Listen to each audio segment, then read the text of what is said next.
Erickson Library. It's Rhonda with this week's installment of Whatcha Readin' Wednesday.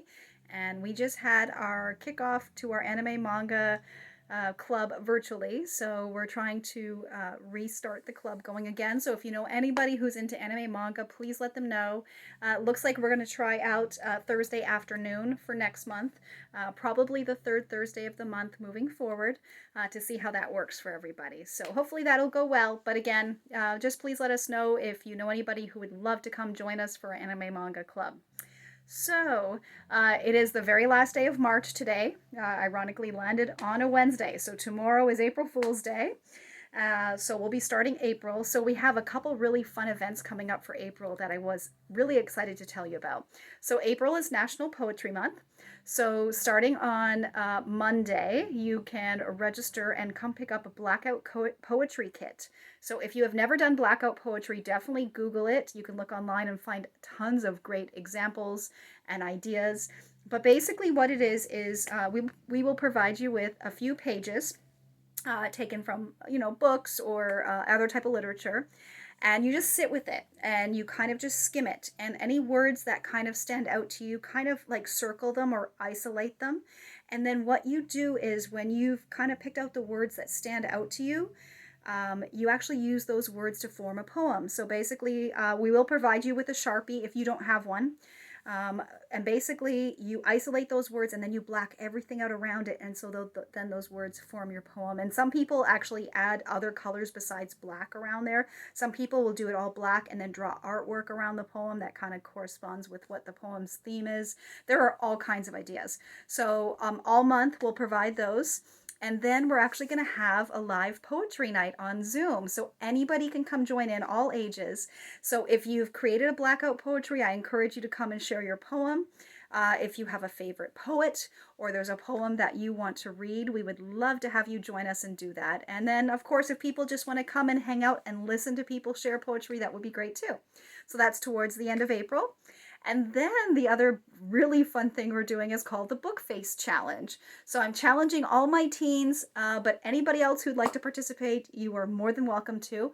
And if you don't know what Book Face Challenge is, I encourage you to look that up online and you'll see really fun examples. But basically, you take a cover of a book and integrate it, like if there's a book that kind of has half a face on the cover, you use that and you take a picture so that you'll integrate your face into the book.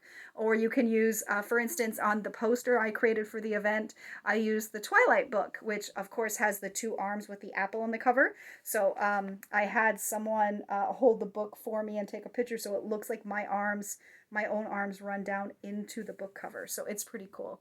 So definitely check out our Facebook page for all the details on that, but feel free to contact me if you need more details. But yeah, I encourage you to send those pictures in, email them to me, and then we're going to have a contest, and we're going to put the pictures up in a photo album on Facebook, and whoever gets the most likes will be the winner. And the first prize is a $20 Casey's gift certificate. So it's definitely worth it to enter, and it'll be really fun to see how creative you all can be.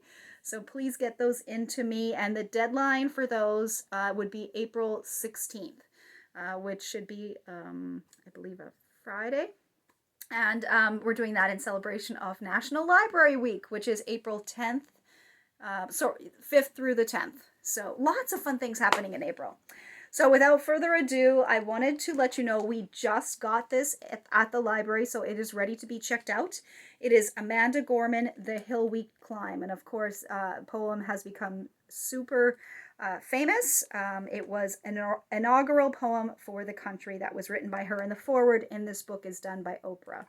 So that National Poetry Month is a great book to come check out at Erickson Library. And the rest of the books I'm highlighting, as most of you know, March was Women's History Month. So we had some books on display that we were highlighting for the month, so I thought I would review those for you today. This one is called She Came to Slay, and it's the life and times of Harriet Tubman. And there's actually some really neat drawings in the book as well. So, a lively, informative, and illustrated tribute to one of the most exceptional women in American history, Harriet Tubman, a heroine whose fearlessness and activism still resonate today. So I definitely encourage you to come check that out. And then this one, I know this has been widely acclaimed to be a really great book. It's by Amber Ruffin and Lacey Lamar. You'll never believe what happened to Lacey. Crazy stories about racism. And I know this has been super popular. Um, Amber and Lacey have the gift of making you comfortable enough to laugh at events that will also make you cringe. This book is an opportunity for Black people to know you're not alone in how you've experienced the world. And for everyone, this book is a chance to see a layer of this world that you might have been blind to. You'll leave both with a laugh and a little more knowledge. And that review was done by Trevor Noah. And it says, I dare you to read this hilarious and eye-opening book and not become obsessed with Amber Ruffin. The stories are delivered with humor and horror. You will laugh, you will be enraged, and if you are a white person, you will understand more than you did before about the truth of being Black in America, even if you thought you understood a lot already. So definitely, I would encourage you to check that one out. This one is called The Doctor's Blackwell, How Two Pioneering Sisters Brought Medicine to Women and Women to Medicine. That is the cover of that one. And it says, The Doctor's Blackwell should be required reading in all medical schools, indeed for anyone who has ever consulted a doctor. This rousing story of two brilliant and determined 19th century sisters is also a history of American medicine, how it was practiced and by whom. That the Blackwells arrived in the United States during an epidemic and made it their mission to provide medical care to the underserved while also promoting the twin causes of women's rights and abolition brings this narrative hurling into the 21st century, demanding our attention today. The Doctor's Blackwell. This one is Erin Brockovich's book, and it's called Superman's Not Coming, Our National Water Crisis and What We the People Can Do About It. So, of course, we all know Erin Brockovich from the Erin Brockovich movie that Julia Roberts starred in. When I was a little girl growing up in Lawrence, Kansas, my father would sing songs to me all the time about water. See that lovely water trickling down the stream? Don't take it for granted. Someday it might not be seen, he would sing. Before he died, my dad promised that in my lifetime, water would become a commodity more valuable than oil or gold, because there would be so little of it. I believe he was right, and that time has come. Consider this book your invitation to get involved. I'm here to show you how, and once you have got the basics, you'll have everything you need to save yourselves. None of us need a PhD or a science degree to be aware and to protect our right to clean water. Superman is Not Coming by Erin Brockovich. And last, we have one called Uncanny Valley, a Memoir by Anna Wiener.